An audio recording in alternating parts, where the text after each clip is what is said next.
नमस्कार, शिवराज न्यूजच्या बातमीपत्रामध्ये आपल्या सर्वांचे सहर्ष स्वागत आहे। जर तुम्ही नवीन असाल तर आज आमचे चॅनल लाईक करा, शेअर करा, सबस्क्राइब करा आणि पाहूया या बातमीचा सविस्तर वृत्तांत। आदिशक्ती अभियानात शिरोळ तालुक्यात हेरवडला तृतीय क्रमांक। महाराष्ट्र शासनाच्या महिला व बालविकास विभागाच्या वतीने राबवण्यात आलेल्या आदिशक्ती अभियान महिला सक्षमीकरणासाठी एक पाऊल अभियान यामध्ये शिरोळ तालुक्यात हेरवड ग्रामपंचायतीने घवघवीत यश संपादन करत तृतीय क्रमांक पटकावला आहे।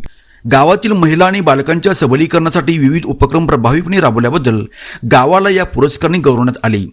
या अभियानांतर्गत विविध उपक्रमांचे यशस्वी आयोजन करून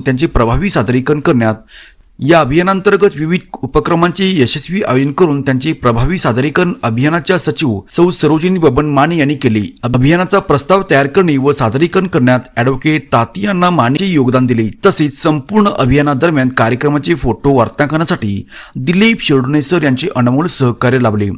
या यशामध्ये ग्रामपंचायत विस्तार अधिकारी रवींद्र कांबळे, श्री घोडेस्वार, एकात्मिक बालविकास सेवा योजना व सर्व स्टाफ तसेच पर्यवेक्षिका सौ संगीता चावरे यांची मोलाची मार्गदर्शन लाभले।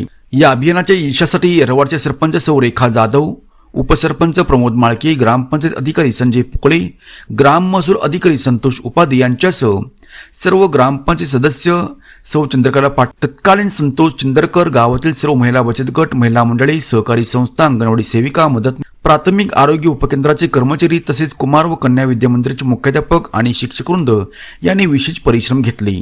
तालुका स्तरावर आदिशक्ती अभियानात तृतीय क्रमांक मिळाल्याबद्दल हेरवाड गावचे आणि सर्व संबंधित घटकाचे शिरोळ परिसरातून विविध स्तरातून जोरदार कौतुक होत आहे। बघत राहा फक्त शिवराज न्यूज।